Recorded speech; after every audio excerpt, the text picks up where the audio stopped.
let's cast a glance at the Labour conference, because today is the third day. So far we've heard from Rachel Reeves and Yvette Cooper, and I was disappointed that there wasn't like a stand-up set from Emily Thornberry. Long-time listeners will know I am something of a fan of Thornberry. I think she's hilarious.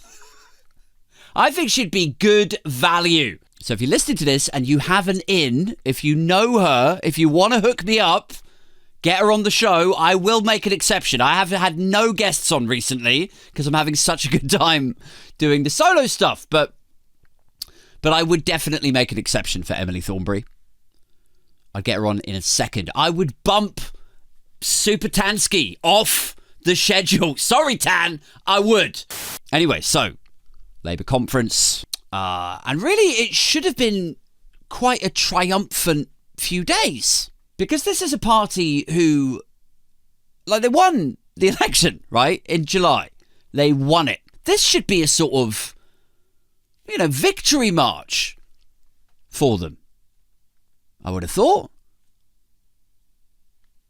And they've done some stuff already, in the few parliamentary days that they've had. They've put some pretty solid policies in bills already. There's been, we've been talking about GB Energy. They've cut back on supplying some arms to Netanyahu. They've cut back on some, not all.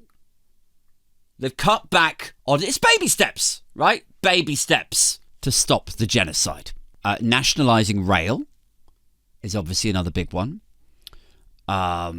Scrapping Rwanda was a big one also. They've done some good things, right? There's been some positive steps forward since they've come into power. But thanks largely to the right-wing tabloids, it feels in this conference like it's a time of uncertainty. It feels like this winter fuel thing, debacle, furore, feels like it's sort of clouded the triumph a tad. Don't you think? The right-wing rags in this country, right, for all their, sycophantic filleting of boosterism and dismissing the doomsters and the gloomsters. Down with doomsterism, up with boosterism. Baseless optimism. They really do love to talk Britain down when it suits them, don't they?